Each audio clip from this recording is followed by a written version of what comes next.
Olá pessoal, tudo bem? Bem-vindos ao meu canal. Eu sou a Juliana de Domênico.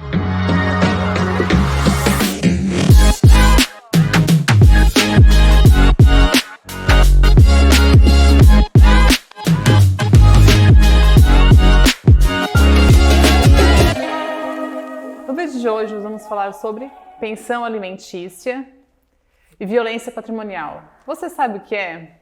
Você sabe quando você tem direito a uma pensão alimentícia? Quem está aqui comigo hoje é a doutora Laís Cardoso, advogada. Obrigada, Laís, por ter aceito o meu convite e por ter vindo. Muito obrigada pelo espaço, tá, Juliana? Muito legal o seu convite. E estou muito feliz de estar aqui podendo contribuir de alguma forma nesse assunto que é tão importante hoje, né? E pouco se sabe, né? E pouco se sabe. Às vezes as pessoas não têm a informação necessária e estão vivendo em uma situação que não é adequada, não é correta, né? Sim. Ô, Laís, o que é a pensão alimentícia? A pensão alimentícia, ela é uma prestação devida, seja de pai para filho, de avô para neto, ou vice-versa, ou até de marido para mulher. Tá? É uma prestação devida para alguém que é dependente de alguma forma de outra pessoa. Né? Existem vários casos de correlação que a pensão alimentícia ela é devida e prevista em lei. Mas isso é recente, né? Porque antigamente a mulher não cobrava na justiça a pensão quando o homem ia embora de casa, né? Já tem previsão na lei, tá? No Código Civil e de Processo Civil, o direito à pensão. Agora que está sendo mais discutido, né? As pessoas têm hoje consciência, talvez pela internet, pelas informações que são prestadas na própria televisão também, que em caso de vulnerabilidade financeira ou de dependência econômica, eles têm o direito e o acesso a essa pensão, né? Como eu falei ali, ela é geralmente num âmbito familiar, de pai para filho, de avô para neto, entre marido e mulher. Então vai depender muito da situação econômica. E às vezes a gente até pensa que é só do marido que deve para a mulher, mas nem sempre é assim. Às vezes pode ser o contrário também. Existem vários casos. Se o homem ficar com a criança, a mulher tem que pagar a pensão também. Exatamente, porque a pensão ela não é devida para quem está sobre a tutela, né? Ela é devida diretamente para aquele que é dependente, a criança, que é o caso mais comum, né? Comum de a gente ver. Assim, Laís, quando o filho fica com o avô e os pais não ficam cuidando da criança, os pais têm que pagar a pensão para a avó ou para o avô, no caso? Sim, a pensão é devida, porque como a gente conversou agora não é que eu estou entendendo também. Para quem está cuidando, né? É devido diretamente para aquele que necessita da pensão. Porque acontece muito isso, né? A gente vê muito dos pais não ficarem com a criança e deixarem com os avós Exatamente. E não pagam, não ajudam com nada, né? Exatamente. Existem diversas situações, né? O direito de família ele é muito intenso, muito profundo. Então, dependendo da situação, às vezes até mesmo pode exigir a pensão do avô da criança, né? Que são chamados alimentos avoengos. O que é isso? Os alimentos avoengos é quando o pai da criança ou a mãe, dependendo da situação, não tem condição de pagar pensão para o filho. Então, o filho ele não pode ficar desamparado. Uma forma que foi encontrado na lei, né, de não deixar essa criança desamparada, foi buscar através dos avós da criança, em razão da ausência do pai ou da mãe, entendeu? Pedir essa pensão diretamente para o avô. Aí os avós que pagam. Os avós que pagam. Não é a regra, é a exceção. Mas dependendo da situação, isso é possível também. São chamados alimentos avoengos. Eu não sabia disso. E assim, voltando nessa questão, né, quando os avós cuidam, mesmo os pais não pagando a pensão para a criança ou pagando para a criança, os avós podem cobrar como se fossem por estar cuidando da criança? Com certeza, podem cobrar, porque não é um direito dos avós, mas sim eles estão resguardando o direito da criança. Né? Esse valor da pensão ele vai ser destinado para alimentos, para educação, para saúde, lazer, tudo isso. Entendi. E além disso, aí a avó pode cobrar digamos que honorários para cuidar da criança, é isso? Isso, é pensão, né? O termo mais correto. Entendi, porque a gente não entende muito, né? Pouco se fala sobre isso. Sim. E quando os filhos são adotivos? Mesma situação. Não tem diferenciação na lei com relação aos filhos adotivos. Se teve o trâmite todo certinho ali da adoção, é a mesma situação. É devida a pensão. Os pais adotaram e chegou em determinado momento houve a separação. É devido à pensão para o filho, né? E recebida por quem ficou com a criança, seja o pai ou seja a mãe. Entendi. Tá? E quem não tem renda fixa, como é que faz? Então, como a gente conversou ali no começo, o direito de família ele é muito peculiar, ele tem muitas particularidades.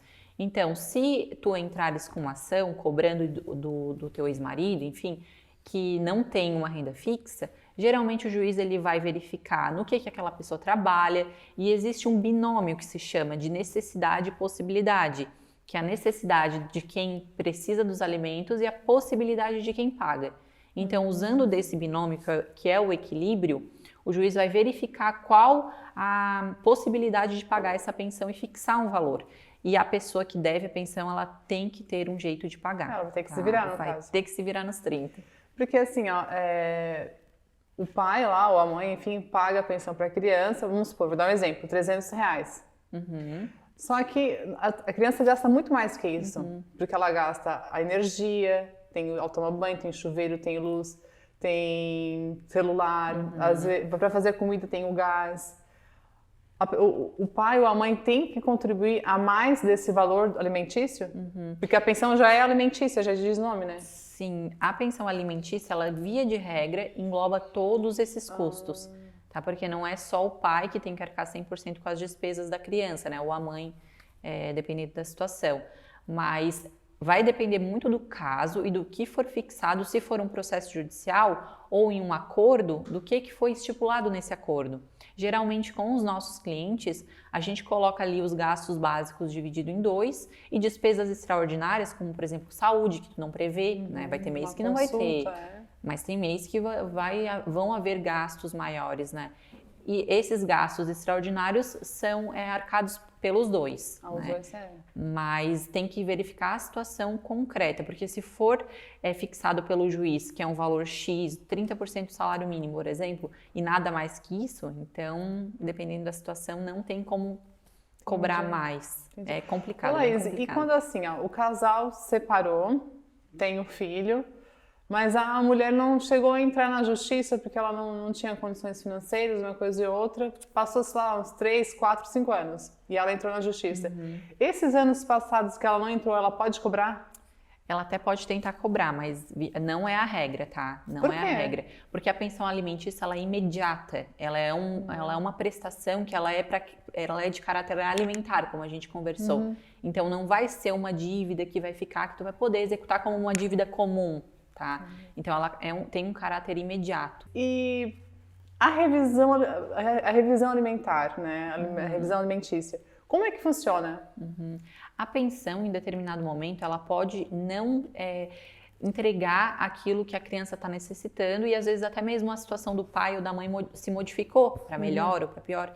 Tanto o pai quanto a mãe podem pedir a revisão da pensão, tá? Pode ser para mais ou para menos. Ou para menos. Tá? A revisão ela é possibilitada, só que ela só é feita, se não houver um acordo, através de uma ação judicial. Tem que ser tudo judicial. Tá? Os pais, eles podem chegar num consenso, tanto que tem pais que a gente sabe que nunca precisaram acionar a justiça para regular esse tipo de situação, né? O que seria um mundo ideal. Perfeito, né? O perfeito. Mas a gente vê aí que cada vez mais as pessoas têm que recorrer à justiça, porque não se chega num consenso entre os pais, né? O pai acha que paga demais e a mãe acha que recebe de menos. Então, sempre se recorre à justiça para ver qual quem sofre é a criança, e quem sofre é a criança, porque é a criança que tem que estar ali, né? Sendo cuidada, sendo observada. Então, essa questão da revisão, ela é possível, tanto para baixar a pensão, claro que tem que ter todas as provas, quanto para aumentar a pensão. Entendi. Laís, e como que é calculada a pensão alimentícia? Então, como eu falei anteriormente, existe esse binômio que é a possibilidade e a necessidade. É a possibilidade do pai ou da mãe arcar, né? A gente não pode fugir muito dos vencimentos que eles recebem, e a necessidade da criança também. Então, o juiz equilibra esses dois fatores para fixar a pensão. Né, no caso de uma discussão judicial. Ou então, num acordo, né, quando os pais entram num consenso, eles também devem levar em consideração essa situação, tá, para fixar a pensão. Geralmente fica ali em 20% do salário para um filho. E quando o pai tem mais de um filho com várias mulheres, por exemplo? Essa situação também é levada em consideração, tá? Só que para todos é devido à pensão. O mesmo valor? Não necessariamente o mesmo valor, pode variar um pouquinho porque tem que ver o caso concreto de cada um a dos situação filhos. de cada filho. Exatamente, mas não necessariamente, cada um vai ser um processo diferente. Então o juiz vai analisar a situação, vai ponderar sobre o valor, mas geralmente, como eu te falei, fica no patamar ali de 20%, tá? Entendi. E o 13º? Tem que ser repassado para a criança também? Via de regra, sim, salvo estipulação em contrário, que consta em um acordo, consta também, tá? É devido também. Tanto o 13º, quanto férias, um aumento salarial, né? Variações de salário também podem fazer parte desse percentual. Porque o valor ele não vai ser fixado assim, R$300. Ele vai ser fixado 10, 20, 30% sobre os rendimentos líquidos, né? Ou brutos do salário de quem está pagando, né? E a pessoa, vamos supor, ganhou um dinheiro na loteria, num bingo, ganhou dinheiro, tem que repassar também? Não tem que necessariamente repassar um percentual daquele valor para a criança, isso não existe. Só que vai aumentar a possibilidade da pessoa pagar a pensão. Então, se quem estiver cuidando da criança quiser fazer essa revisão de pensão, pode fazer a revisão, porque com certeza irá ganhar, né? Ganhei na loteria. Né? Tem que revisar, não é mais justo para aquela pessoa pagar 30% de um salário mínimo, né? Quando aí ganhou um valor legal. De qualquer forma, é bem injusto, né? Porque a criança acaba sempre perdendo no fim das contas, né? Bem complicado. Laís, tu já mencionou antes que não dá de pedir a pensão atrasada, né? Essas mulheres que tiveram filhos, separaram, mas até por falta de não ter instrução, não ter estudado e tal, cuidaram da criança sozinhas. E essas crianças já estão maior de idade. Ela pode entrar na justiça e cobrar alguma coisa ou já perdeu? Entrar na justiça e fazer um pedido, pode. Qualquer pedido, a gente vê os mais impossíveis, mas não necessariamente vai ganhar. Via de regra, não vai. Tá? Se deixou passar, foi mesmo por falta de instrução, porque o Estado ele também dispõe de advogados dativos, né, da Defensoria Pública, que é o canal que o cidadão tem para buscar os seus direitos quando não tem a possibilidade de pagar os honorários de um advogado particular. Porque a maioria das mulheres não tem informação, elas não sabem. Muitas têm até medo de cobrar porque elas acham que é obrigação delas cuidar sozinha, né? Tudo sozinhas. Às vezes obrigação, às vezes receio, medo. Às vezes o pai paga um valor muito baixo, tem medo de perder até aquele valor que é muito baixo. Né? Então são N motivos. Até que idade que tem que pagar a pensão alimentícia?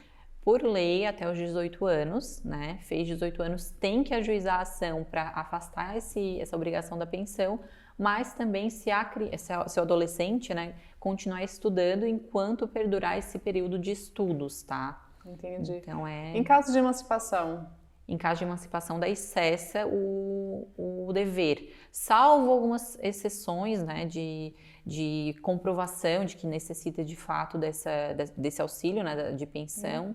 Tá. E se casar? A adolescente casou com 16 anos, perde? Mesma situação. Vai também. Perder? Olha, é complicado, né? O filho sempre acaba, no caso, perdendo, né? De todos os lados, porque os pais não estão mais juntos e até para se manter fica mais difícil, né?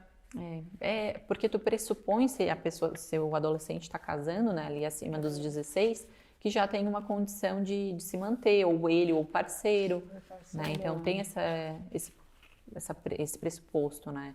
Pois é, mas pelo menos a gente está esclarecendo muitas coisas hoje, né? Agora vamos falar sobre violência patrimonial. Então, o que é a violência patrimonial? Então, a violência patrimonial ela é um assunto bem recente, né? É um assunto que tem se falado muito agora e é muito legal porque através das redes sociais, da televisão, a gente está tendo mais acesso a essas informações. As mulheres elas estão buscando se informar e estão buscando de fato os direitos dela, né? Às vezes a gente acha que um tipo de violência é só uma agressão física, né? Uma ameaça, quando na verdade não é. Quando na verdade a violência patrimonial ela faz parte.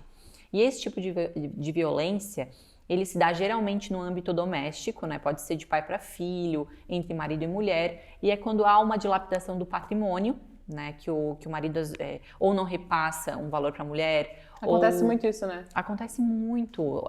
Existe ali naquele âmbito uma manipulação que a pessoa usa, né, da sua posição, às vezes, né, física, né, mais forte, às vezes psicológica, usa contra o seu companheiro, contra o seu filho e o coloca numa situação de vulnerabilidade, né? E acaba acontecendo esse tipo de violência patrimonial. Que ele vai lá e gasta o dinheiro. Gasta o dinheiro, esconde, priva a pessoa de usar, às vezes, até mesmo o próprio patrimônio. Sim. Então, isso acontece muito, né? Acontece muito, a gente vê muito entre marido e mulher, isso. Ainda mais essas famílias mais antigas de interior. Mais antigas, mais de interior. Acontece com certeza muito. Que ainda o patriarcado ele é muito forte, né? E como que a gente deve se proteger disso, dessa violência? Olha, hoje o acesso à informação ele está mais fácil, então as pessoas têm como buscar ali às vezes na internet mesmo, né? O que fazer, como fazer. E os meios legais para isso pode ser registrado um boletim de ocorrência nos casos mais graves, que configure algum crime, alguma situação atípica, né? Pode ser também procurado um advogado para fazer essa divisão, para ver o que está acontecendo naquele meio, né? Para tentar resolver. E às vezes até mesmo uma ajuda mais informal da própria família, né? Para encaminhar para algum conhecido, para um advogado, para a justiça, em caso de não ter condições de pagar honorários advocatícios, buscar a defensoria pública. Tá? Essas são as alternativas que tem. A gente tem uma delegacia também de violência doméstica, né? Voltada para a mulher. A delegacia da mulher aqui na cidade de Tubarão, ela atende especificamente casos de violência doméstica. Porque, vou dar um exemplo, o marido vendeu uma casa na praia, né? E estão se discutindo para separar, ele foi lá, vendeu, guardou o dinheiro, ou repassou, ou vendeu por um valor muito acima, disse que foi a menos e deu um valor pequeno para a ex-mulher ou para a mulher. Isso também configura uma violência patrimonial, né? E ela pode pedir a revisão disso. Sim, tem como entrar na justiça. Claro que vai depender de provas, né, do regime de bens que eles são casados, se de fato ela tinha direito a 50%, né, no que foi gasto esse dinheiro, se não foi gasto. Então vai depender de todo o contexto da situação. Entendi. Mas com certeza, se existe esse indício de que o marido está fazendo alguma coisa errada com uma violência patrimonial, ela pode acionar a justiça, com certeza. Entendi. Porque até pouco tempo atrás, você achava que a violência era só tipo quando tu casa com uma pessoa mais velha e alguma coisa e outra, né? Mas não tem nada a ver, não é isso, né? Não, com certeza não. Acontece em vários âmbitos, mas principalmente a gente vê ali na relação entre marido e mulher, né? É o mais comum. E qual que é a penalidade para isso? Como crime, não tem uma previsão, né, de violência patrimonial. Não existe, a não ser que tenha uma ameaça, alguma injúria, mas isso não é tipificado como crime. Agora a gente vai partir para o âmbito civil, né? Se a mulher ou o homem, né? Eles foram prejudicados, foi vendido uma casa, foi ocultado e agido com má fé, pode-se buscar através do judiciário a compensação dessa situação, né? Uma indenização, enfim, tem como a gente acionar a justiça para rever esse tipo de situação. Sim, e para a mulher identificar que ela está sofrendo a violência patrimonial, quais os pontos que ela deve prestar atenção? Então, vai depender muito da situação do caso concreto, né?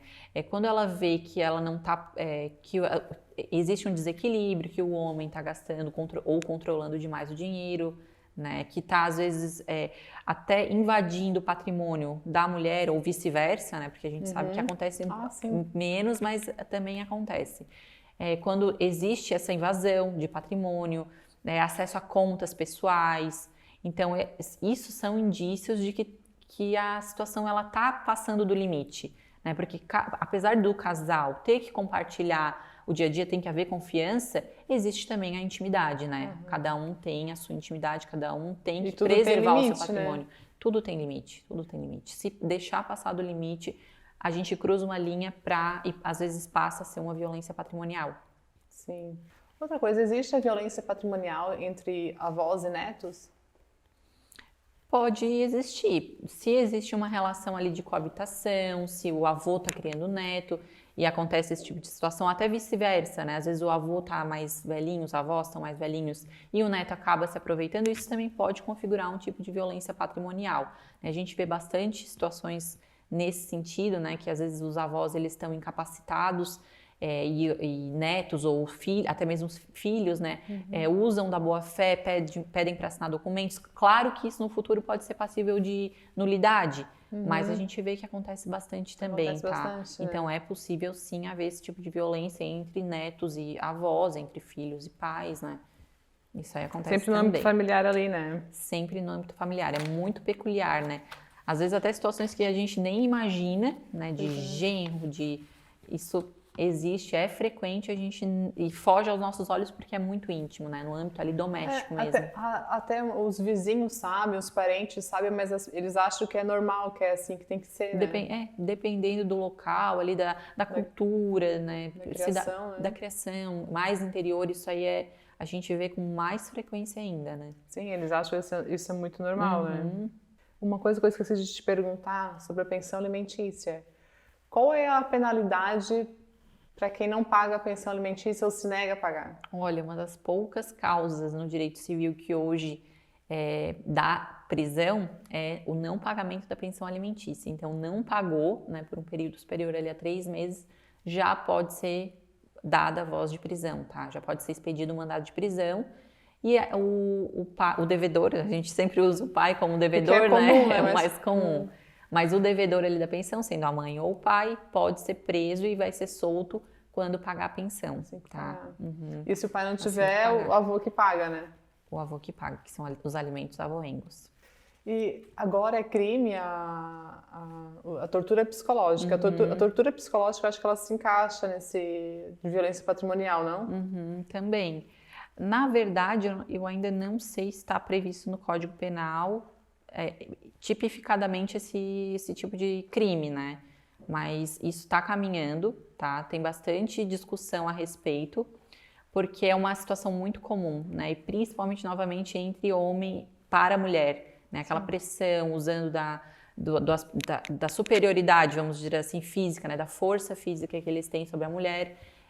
A gente vê muito que isso tem caminhado e a gente vê também que os nossos governantes não estão parados nesse sentido, até por uma pressão da população, porque está sendo necessário o próprio Estado intervir e tomar medidas para conter esse tipo e para proteger a mulher, né? Justamente aí que a gente também entra na Lei Maria da Penha, que foi uma lei criada em decorrência de uma brutalidade que foi cometida contra a Maria da Penha, né?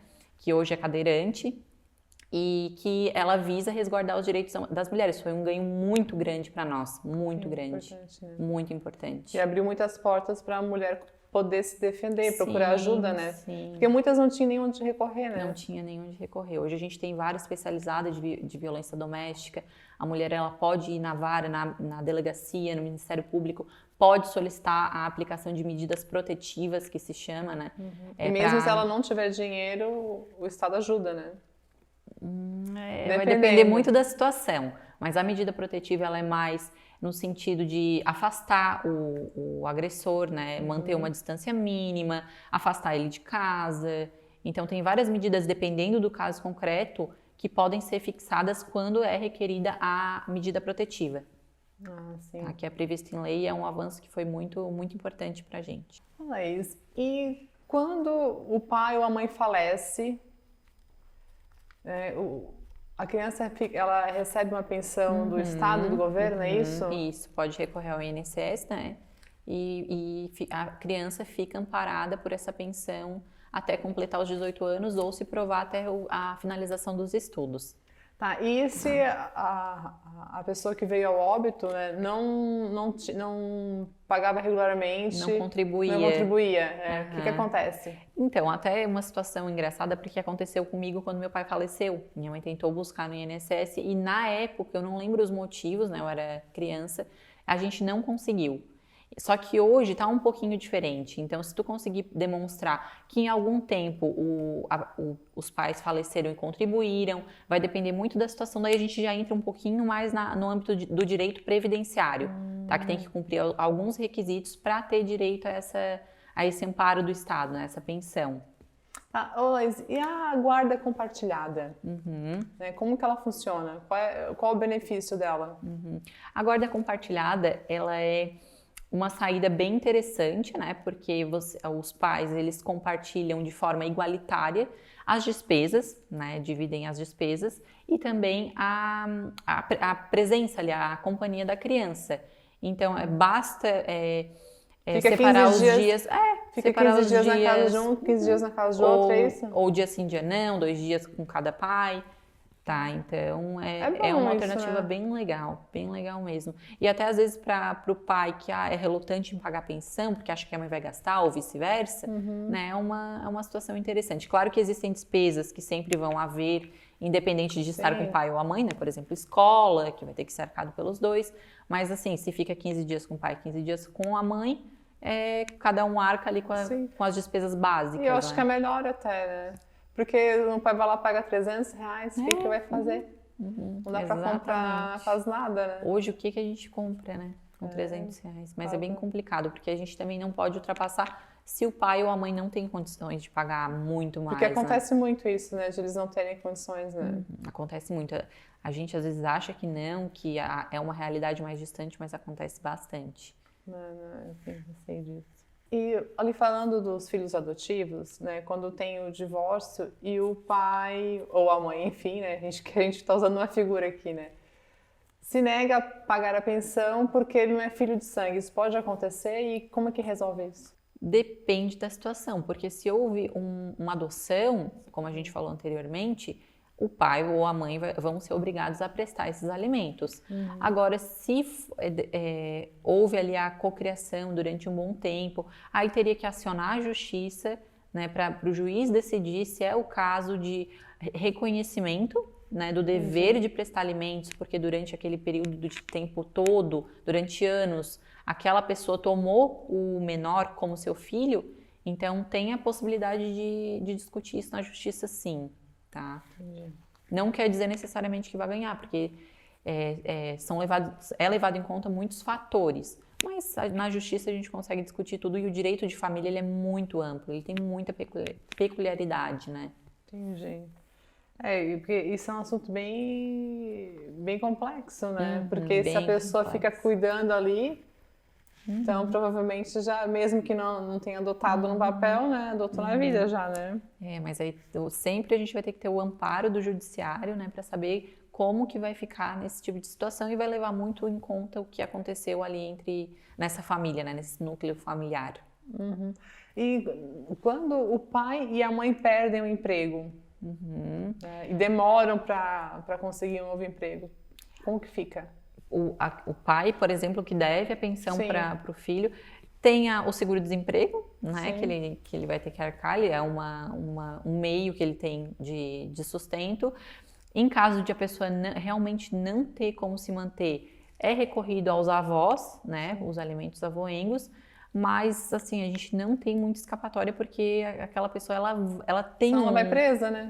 Ela tem a obrigação, tá? A gente não pensa nela porque não pode, a situação dela tá difícil. Não, acima de tudo é a criança, é o menor que precisa desses alimentos. Entendi. E quando o filho não quer ficar, vamos supor, com a mãe e quer ficar com o pai, mas o pai não quer ficar?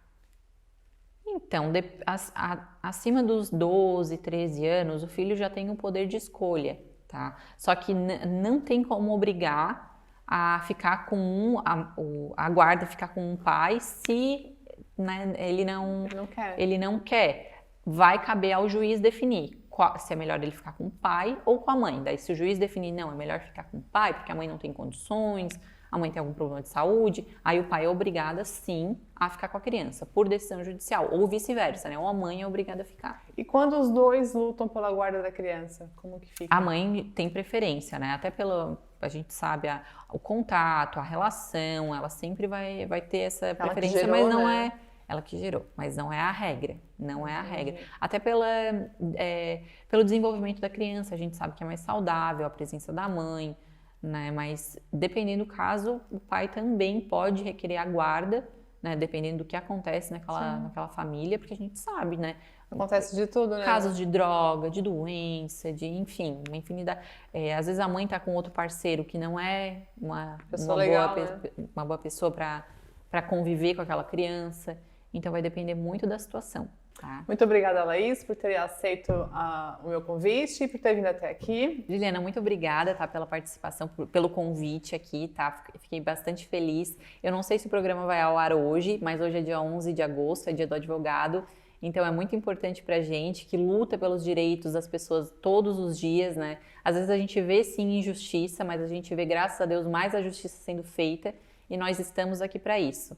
Então eu me coloco à disposição sempre que você precisar, tá? Sempre que tiver alguma dúvida, quiser esclarecer algum tema que seja da minha área, e eu vou ficar muito feliz em poder contribuir. Espero que vocês tenham tirado as suas dúvidas, que ela deu uma aula que esclareceu muitas coisas pra gente. E é isso aí, até a próxima. Tchau!